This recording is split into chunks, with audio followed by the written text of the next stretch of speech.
But I can still remember looking at the moon that night. Was I could see the moon up over the rooftops, and I thought, yeah, it'd be a shame if we never got there.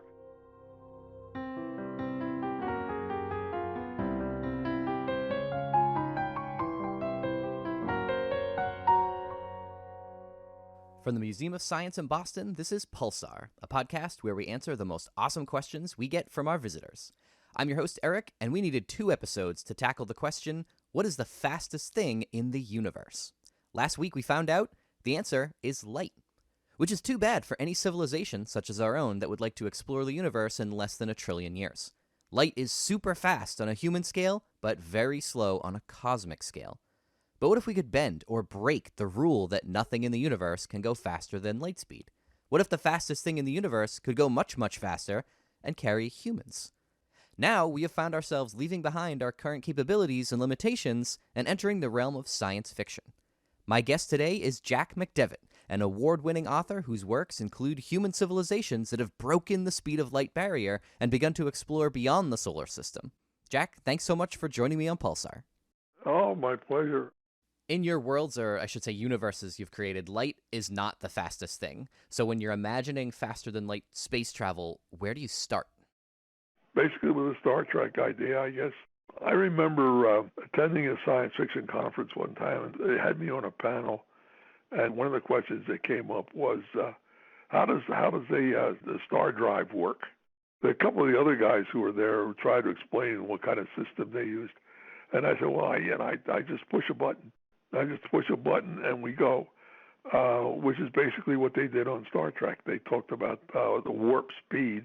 The reality is, of course, that everything is so far away.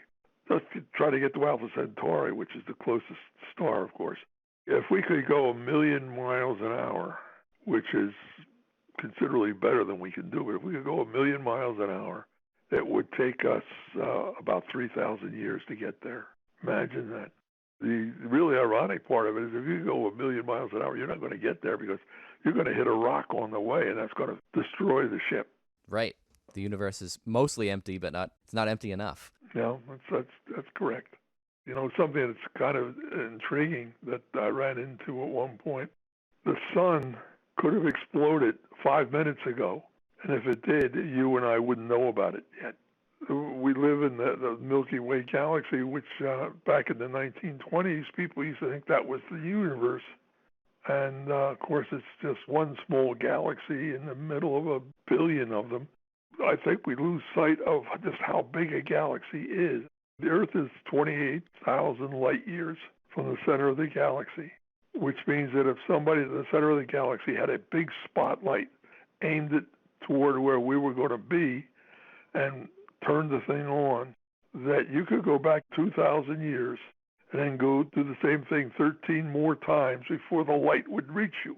You know, I mean, that's incredible. That's so beyond anything we can perceive that it's ridiculous.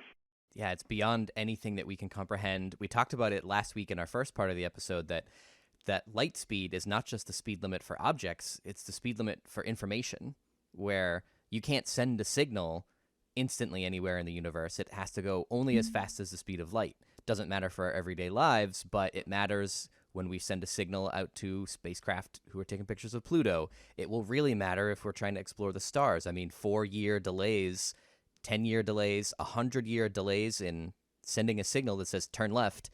It just starts to be mind-boggling, the distances. Yeah, I recently finished a story about an interstellar starship. They were about 30 light years away, and it was run by an artificial intelligence. The problem with it was when the artificial intelligence sent messages back to us, it took 30 years to get here. You know, there's no way you can give it advice or talk to it or direct it or do anything, just sit and watch. We see that already with the spacecraft that we're sending to the outer part of the solar system. The delay there is hours, but still the spacecraft have to be pretty autonomous. But yeah, if it was 30 light years away and that communication delay was decades, then it would really have to act on its own. Yeah, especially if something odd happens out there. You know. Do you often talk with scientists when you're creating a new technology or a new world? Yeah, I talk with scientists a good bit to find out whether I may have gotten something wrong.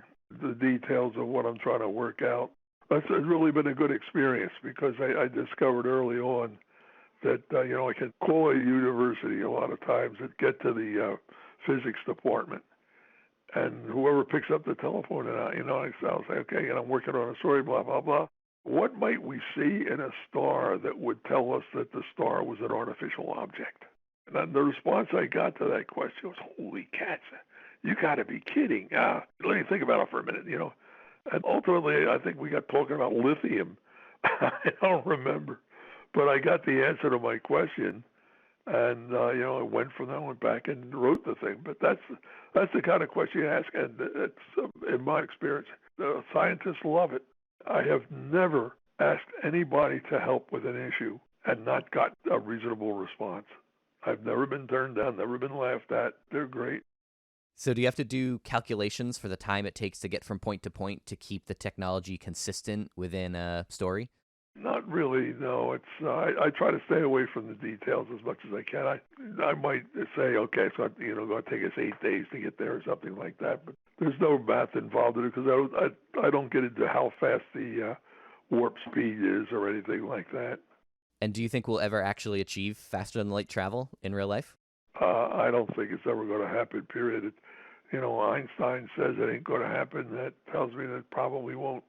Humans exploring the universe in person might be science fiction for a while, but you never know what'll come in 1,000 or 100,000 years.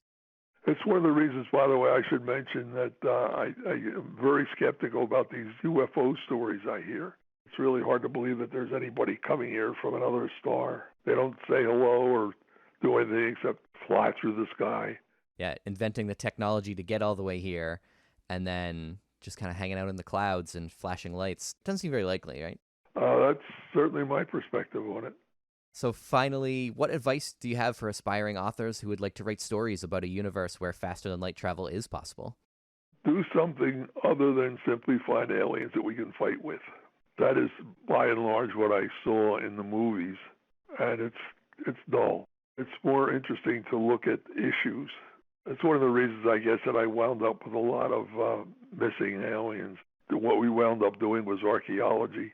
A lot of civilizations that used to exist but don't exist anymore and just left clues are gone, yes. And the question is what happened to them. Mysteries are more fun to solve than just simply fighting with aliens. I would like to believe, again, I don't have no way of knowing this either, but I would like to believe that advanced civilizations are not going to sweep in and invade us and do all these things that we're being warned about. I would hope highly intelligent beings are going to have compassion for other forms of intelligence. Well, Jack, it's been a thrill to speak with you. Thanks for giving us some insight on imagining spaceships that are the fastest things in the universe. Well, it's my pleasure, Eric. If you love sci-fi, sign up for our science fiction book club for the curious. You can always check out this month's selection and meeting time at mos.org. Until next time, keep asking questions.